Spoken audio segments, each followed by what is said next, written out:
HC Košice už asi dajú gól, ale nedajú. Ja.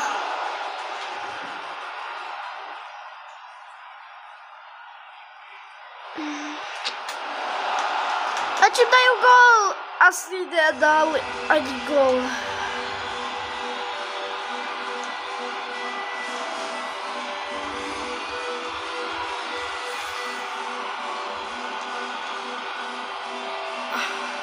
A jasne však.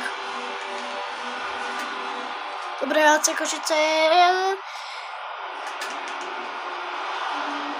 A ten kameraman, chudák, ten ešte stále musí mať.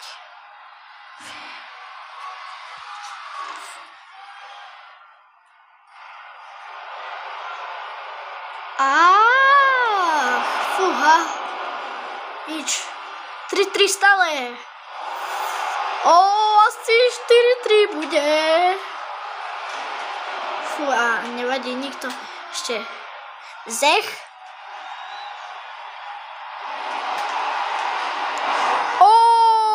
HC Košice dalo posledný gól a HC Košice vyhrali, postupuje do druhého kola. A čím viac asi vyhrajú, tak asi tým viac budú asi najlepšími. No je to neuveriteľné.